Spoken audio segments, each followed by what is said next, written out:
नमस्कार, मी प्राजक्ता तांडेल. तुम्ही पाहताय न्यूज 18 लोकमत. बातमीपत्रात आपलं सगळ्यांचं स्वागत. बातमीपत्रामध्ये पाहणार आहोत 25 मिनिटात 50 बातम्या. अतिशय वेगवान स्वरूपात सुरुवात करूयात. अर्थसंकल्पात गरीब महिला, तरुण आणि शेतकरी यावर लक्ष केंद्रित करण्यात आलंय. शेतकऱ्यांसाठी उच्च किमान आधारभूत किंमत जाहीर केली आहे. पीएम गरीब कल्याण अन्न योजना 5 वर्षांसाठी वाढवली आहे आणि त्यामुळे 80 कोटींहून अधिक लोकांना लाभ होणार आहे. यंदाच्या अर्थसंकल्पानुसार कर रचनेत बदल करण्यात आलेले आहेत. 3 लाखांपर्यंतच्या उत्पन्नावर कर लागणार नाही, तर 3 ते 7 लाखांपर्यंतच्या उत्पन्नावर 5% कर लागणार असून 7 ते 10 लाखांपर्यंत उत्पन्नावर 10% कर लागणार आहे. 10 ते 12 लाखांपर्यंत उत्पन्नावर 15%, तर 15 लाखांहून अधिक उत्पन्न असणाऱ्यांना 30% कर लागणार आहे. केंद्र सरकारनं यंदाच्या अर्थसंकल्पात स्टँडर्ड डिडक्शनची मर्यादा 50,000वरून 75,000पर्यंत वाढवण्यात आलेली आहे. पेन्शनची मर्यादा देखील 15,000वरून 25,000पर्यंत वाढवण्यात आली आहे. याचा फायदा 4 कोटी पगारदार आणि पेन्शनधारकांना होईल, असं सीतारमण यांनी म्हटलंय. कॅन्सरच्या 3 महत्त्वाच्या औषधांना एक्साइज ड्युटीमधून वगळण्यात आलेलं आहे. त्याशिवाय मोबाईल फोनची निर्यात वाढवल्याच्या पार्श्वभूमीवर भारतातील मोबाईल उद्योग वाढलेला आहे. त्यामुळे मोबाईल चार्जर आणि इतर गोष्टींवरील अधिभार 15% कमी केल्याचं निर्मला सीतारमण यांनी स्पष्ट केलंय. यंदाच्या अर्थसंकल्पानुसार इलेक्ट्रिक वाहनं, mobile phones, charger, X-ray machine, सौर ऊर्जा पॅनल आणि लिथियम बॅटरी स्वस्त होणार आहेत. तसंच चामड्यापासून, तांब्यापासून बनवलेल्या वस्तू, माशांपासून बनवलेली उत्पादनं देखील स्वस्त होणार असल्याची घोषणा करण्यात आली आहे. यंदाच्या अर्थसंकल्पात सोनं चांदीवरील कस्टम ड्युटीमध्ये घट करण्यात आलेली आहे. सोनं आणि चांदीच्या कस्टम ड्युटीमध्ये 6%, तर प्लॅटिनमसाठी 6.5% घट केल्याची घोषणा निर्मला सीतारमण यांनी केलेली आहे आणि त्यामुळे सोनं चांदी स्वस्त होणार आहे. केंद्र सरकारचा अर्थसंकल्प देशाला समृद्धीकडे नेणारा अर्थसंकल्प आहे. या अर्थसंकल्पामुळे मध्यम वर्गाला नवीन ताकद मिळेल, असं पंतप्रधान मोदींनी म्हटलंय. बजेटमुळे तरुणांना अमर्याद संधी मिळणार असल्याचं देखील त्यांनी म्हटलंय. अर्थसंकल्पावर टीका करणाऱ्या विरोधकांवर उपमुख्यमंत्री देवेंद्र फडणवीसांनी जोरदार हल्लाबोल केला. विरोधकांनी बजेट न वाचताच प्रतिक्रिया देत घोषणाबाजी केली. महाराष्ट्राला काही मिळालं नाही असा नरेटिव्ह विरोधक सेट करतायत, असा आरोप फडणवीसांनी केला. 9 घटकांना न्याय देणारा नवरत्न अर्थसंकल्प असून अर्थसंकल्पापासून करदात्यांना मोठा दिलासा मिळालेला आहे, अशी प्रतिक्रिया मुख्यमंत्री शिंदेंनी दिलेली आहे. या अर्थसंकल्पामुळे अर्थव्यवस्थेला मोठ्या प्रमाणात चालना मिळणार असा विश्वास देखील शिंदेंनी व्यक्त केला.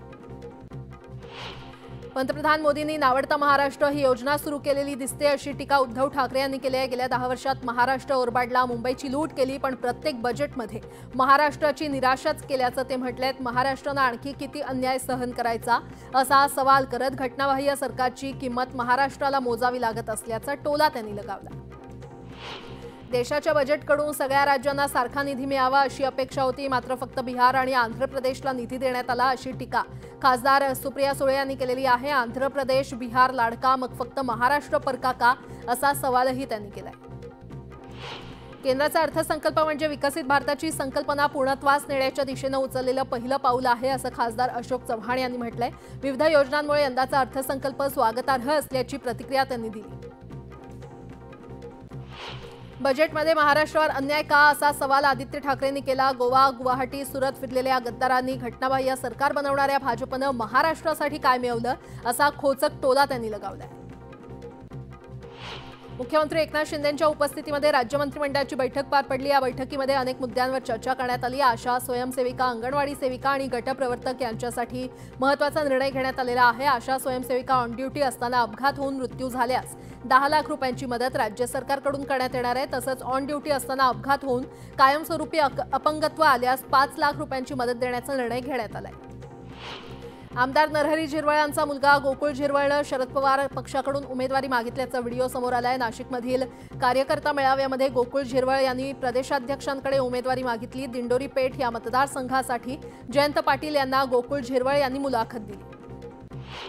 अकोला जिल्ह्यामध्ये ढगफुटी सदृश्य पाऊस झाला. पोलीस भरतीमध्ये अनेक समस्या निर्माण झाल्या, मात्र गेल्या 6 महिन्यांपासून अकोल्याचे पालकमंत्री राधाकृष्ण विखे पाटलांनी अकोल्यात ते फिरकलेले नाहीत, अशी टीका आमदार अमोल मिटकरी यांनी केली आहे. दिवसभर विखे पाटलांना कॉल केले, मात्र कोणताही प्रतिसाद मिळाला नाही, अशी प्रतिक्रिया अमोल मिटकरी यांनी दिली आहे.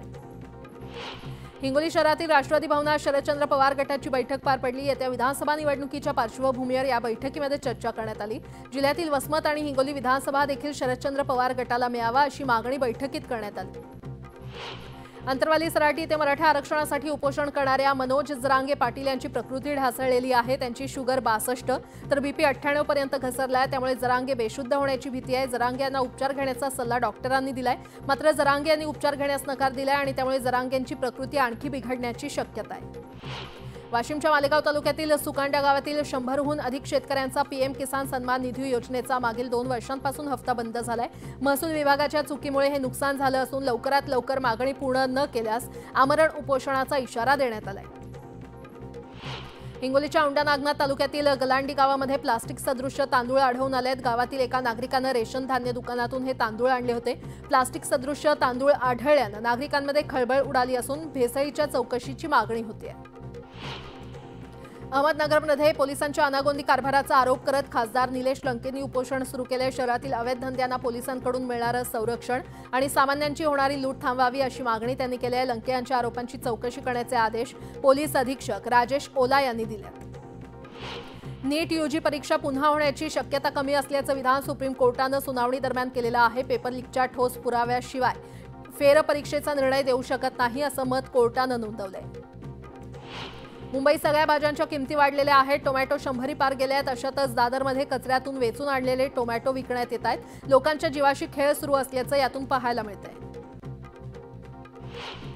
राज्यातील आशा सेविकांसाठी कॅबिनेट बैठकीत महत्त्वाचा निर्णय घेण्यात आलाय। ऑन ड्युटी अपघाती मृत्यू झाल्यास आशा सेविकांच्या कुटुंबाला तात्काळ 10 लाखांची मदत, तर कायमस्वरूपी अपंगत्व आलं तर 5 लाखांची मदत राज्य सरकार करणार आहे। राज्यात एकूण 75,568 आशा सेविका कार्यरत आहेत। दुधाला 40 रुपये हमी भाव देण्याची मागणी करत अहमदनगरमध्ये शेतकरी आक्रमक झाले। अकोलेच्या कोतुळे येथून निघालेला ट्रॅक्टर मोर्चा संगमनेरमध्ये धडकला। प्रांत कार्यालयासमोर निघालेला मोर्चा पोलिसांनी संगमनेर येथील शासकीय विश्रामगृहासमोर अडवला। यावेळी रस्त्यावर शेण ओतून शेतकऱ्यांनी सरकारविरोधात घोषणाबाजी केली। दुधाला 40 रुपये भाव देण्याची मागणी करत अहमदनगरमधील शेतकरी आक्रमक झाले। पंजाब आणि हरियाणाचा पॅटर्न वापरत या शेतकऱ्यांनी ट्रॅक्टर मोर्चा काढला। या मोर्चाला दूध उत्पादकांनी उत्स्फूर्त प्रतिसाद दिला असून हजारो शेतकरी शेकडो ट्रॅक्टर घेऊन या मोर्चामध्ये सहभागी झाले होते। पुण्यामध्ये अखंड मराठा समाजाच्या वतीनं 11 ऑगस्टला मनोज जरांगे यांची शांतता रॅली आयोजित करण्यात आलेली आहे। सकाळी 11 वाजता सारसबागेतल्या गणपतीपासून या रॅलीला सुरुवात होणार आहे। 20 ते 25 लाख मराठा या रॅलीमध्ये सहभागी होतील असा अंदाज व्यक्त करण्यात येतोय। मराठा राजकीय नेत्यांनी चिन्ह आणि पद बाजूला ठेवून या रॅलीमध्ये सहभागी व्हावं असं आवाहन करण्यात आलंय। ओबीसी नेते प्रकाश शेंडगे यांनी सरकारला निर्वाणीचा इशारा दिलेला आहे। जरांगे यांच्या आंदोलनाला बळी पडून काही वेगळा निर्णय घेतला तर येणाऱ्या विधानसभा निवडणुकीमध्ये सरकारचे सर्व आमदार पाडायची ताकद ओबीसींमध्ये आहे। आम्ही तुमचे आमदार पाडूच आणि आमचेही आमदार निवडून आणू असा इशारा त्यांनी दिलेला आहे। मुंबई नाशिक महामार्गावरील वाहतूक कोंडी विरोधात शिवसेना ठाकरे गटानं घोटी टोल नाक्यावर आंदोलन केलं। खड्ड्यांचा प्रश्न जोपर्यंत मार्गी लागत नाही तोपर्यंत विना टोल वाहनं सोडण्याची मागणी करण्यात आली। 30 जुलैपर्यंत रस्ते दुरुस्त करण्याचं NHAIच्या अधिकाऱ्यांनी लेखी आश्वासन दिल्यानंतर आंदोलन स्थगित करण्यात आलं। तर टोल नाका बंद असला तरी टोल वसुली सुरूच असल्याचं दिसून आलं। राज्य सरकारनं मुलींसाठी मोफत शिक्षणाची घोषणा केल्यानंतर SCBC कॅटेगरीतील विद्यार्थिनींना प्रवेश प्रक्रियेच्या सुरुवातीपासूनच प्रमाणपत्र सादर करणं बंधनकारक केलंय। परभणी जिल्ह्यातील अनेक CSC सेंटरवर हे प्रमाणपत्र 15-15 दिवस लागले तरी निघत नसून प्रवेश प्रक्रियेमध्ये सहभाग कसा घ्यायचा असा प्रश्न या विद्यार्थिनींसमोर उभा आहे। काही दिवसांपूर्वीच कोणत्याही जातीच्या विद्यार्थ्यांना प्रवेश शुल्क सवलत नाही असं म्हणत खामगाव औद्योगिक प्रशिक्षण संस्थेचे प्राचार्य गंगावणे हे विद्यार्थ्यांना बाहेरचा रस्ता दाखवत होते। त्यांच्या या वागणुकीची माहिती भाजप युवा मोर्चाला देण्यात आली आणि याची तातडीनं दखल घेत भाजप युवा मोर्चाचे पदाधिकारी आणि कार्यकर्ते यांनी ITI कार्यालयामध्ये जाऊन प्राचार्याला घेराव घालत धारेवर धरलं। अमळनेरमध्ये आदिवासी कोळी बांधवांनी STचे दाखले मिळावेत यासाठी प्रांत कार्यालयाच्या गेटवर बसून ठिय्या आंदोलन केलं। टोकरे कोळी समाज बांधवांना तात्काळ जातीचं प्रमाणपत्र द्यावं अशा मागणीची घोषणाबाजी करण्यात आली। देशाच्या अर्थसंकल्पात सोन्या चांदीवरील कस्टम ड्युटी 6% कमी केल्याची घोषणा झाल्यामुळे जळगावच्या सुवर्णनगरीमध्ये सोन्या चांदीचे दर घसरलेले आहेत। जळगावच्या सराफ बाजारात सोन्याच्या दरात 3,000 रुपयांनी तर चांदीच्या दरातही 3,000 रुपयांनी घसरण झाली आहे। सोन्याचे दर 73,000 रुपयांवरून 70,000 रुपयांवर पोहोचलेत तर चांदीचे दर हे 90,000 रुपयांवरून 87,000 रुपयांवर पोहोचले। नंदुरबारच्या खांडबारा येथील जिल्हा परिषदेच्या शाळेच्या इमारतीसाठी सरपंचांसह ग्रामस्थांनी थेट जिल्हा परिषदेच्या प्रवेशद्वारावर आंदोलन केलं। 85 वर्षांपूर्वीची शाळेची ही इमारत जीर्ण झाली असून शाळेच्या भिंतींना तडे गेलेले आहेत आणि वारंवार शाळेच्या दुरवस्थेबाबत तक्रार देऊनही त्याची दखल घेतली जात नसल्यानं आज शेवटी ग्रामस्थांकडून आंदोलन करण्यात आलं।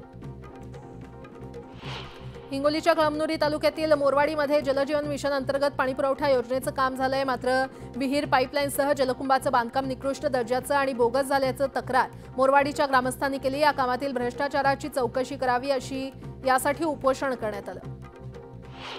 सोलापुरात रेल्वे पोलिसांनी गर्भवती महिलेला तातडीनं उपचार दिल्यानं तिचा जीव वाचलेला आहे। कुर्डुवाडी रेल्वे स्थानकादरम्यान या महिलेला अचानक प्रसूती कळा सुरू झाल्या।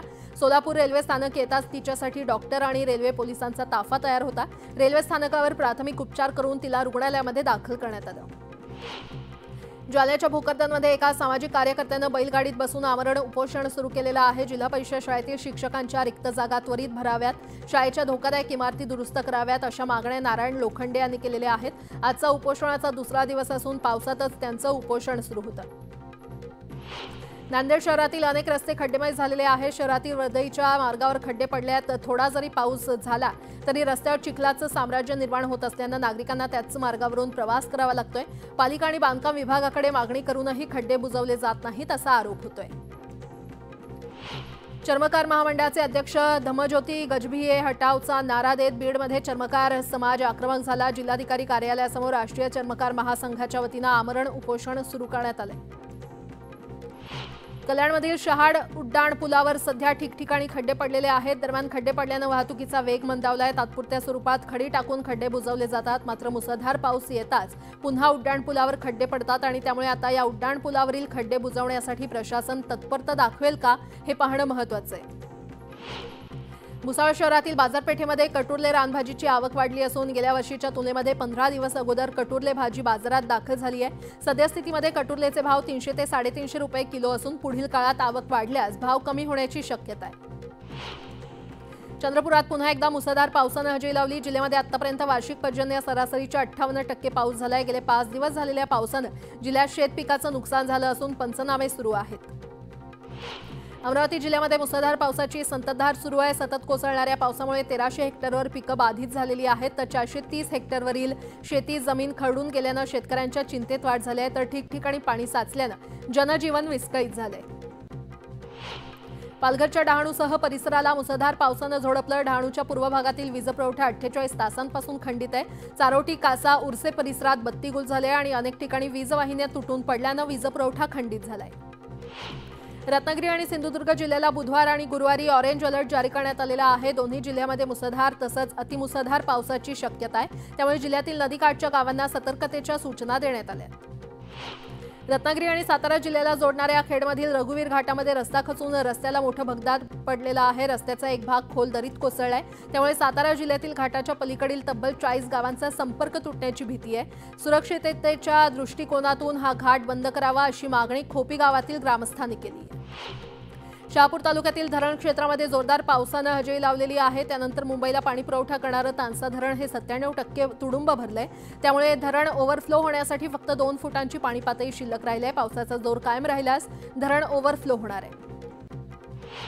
सांगलीच्या चांदोली धरण परिक्षेत्रामध्ये पावसाची संततधार कायम आहे आणि त्यामुळे धरणाचे 2 वक्र दरवाजे 1 मीटरनं उघडण्यात आलेले आहेत। धरणातून 3800 क्युसेकनं पाण्याचा विसर्ग होणार असून नदीकाठच्या गावांना सतर्कतेचे निर्देश देण्यात आले। मुसळधार पावसामुळे सांगलीमध्ये कृष्णा नदीच्या पाणी पातळीमध्ये वाढ झालेली आहे। अशात नदीत पोहणाऱ्यांची संख्या वाढते, तर काही अतिउत्साहित तरुण आर्विन पुलावरून नदीमध्ये उड्या मारतानाचा व्हिडिओ समोर आलाय। त्यांना आवर घालण्याची गरज असून प्रशासन याकडे लक्ष देण्याची मागणी नागरिकांनी केली आहे। अकोल्याच्या सहकार नगरात घरफोडी करणाऱ्या मुख्य आरोपीला उत्तर प्रदेशातून अटक करण्यात आलेली आहे। 5 मे रोजी या टोळीनं घरफोडी करत दागिन्यांवर डल्ला मारला होता। अत्याधुनिक यंत्राच्या सहाय्यानं ही चोरी करण्यात आली होती आणि आरोपीकडून 25 लाखांचे दागिने जप्त करण्यात आले। महाराष्ट्र मध्य प्रदेशच्या सीमेवर ट्रॅक्टरचा भीषण अपघात झाला। ट्रॅक्टरची ट्रॉली उलटून झालेल्या अपघातात 3 जणांचा मृत्यू झालाय, तर 10 जण गंभीर जखमी झाले। उल्हासनगर शहरातून वाहणाऱ्या वालधुनी नदीपात्रात एका व्यक्तीचा मृतदेह आढळून आल्यानं एकच खळबळ उडालेली आहे। पोलिसांनी अग्निशमन दलाच्या मदतीनं मृतदेह बाहेर काढलाय। या व्यक्तीची हत्या झाली आहे की आत्महत्या या दृष्टीनं पोलीस तपास करतायत। नांदेडच्या हदगाव तालुक्यातील पेवा गावातील पोलीस पाटलांनी ग्रामपंचायत कार्यालयामध्ये गळफास घेऊन आत्महत्या केली होती। आत्महत्येपूर्वी त्यांनी व्हिडिओ बनवत हदगाव पोलीस स्टेशनचे पोलीस निरीक्षक भडीकर यांच्यामुळे आत्महत्या करत असल्याचा उल्लेख केला होता। त्यानुसार भडीकर यांच्या विरोधात गुन्हा दाखल करण्यात आलाय। चंद्रपूर जिल्ह्यातील चिचपल्ली गावात 2 एसटी बस समोरासमोर धडकल्या. अपघातात दोन्ही बसमधील 16 प्रवासी किरकोळ जखमी झालेले आहेत. पोलीस आणि स्थानिक ग्रामस्थांनी जखमींना तातडीनं चिचपल्ली प्राथमिक आरोग्य केंद्रात दाखल केले.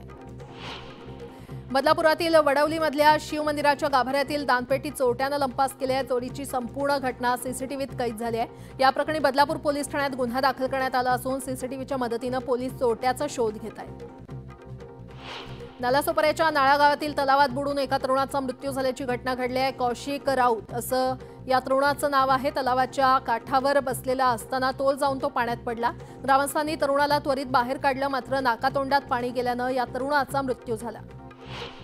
बीडच्या अंबाजोगाई शहरात उभ्या एसटी बसला कारनं पाठीमागून जोरदार धडक दिली. यात 2 जण जखमी झाले असून कारचं मोठं नुकसान झालंय. दरम्यान कार चालक मद्यधुंद अवस्थेत असल्याची माहिती स्थानिक नागरिकांनी दिली आहे. यासोबतच इतरही काही महत्त्वाच्या बातम्या आपण पाहणार आहोत. तुर्तास एक छोटासा ब्रेक घेऊन लगेचच परत येतोय. पाहत रहा न्यूज 18 लोकमत.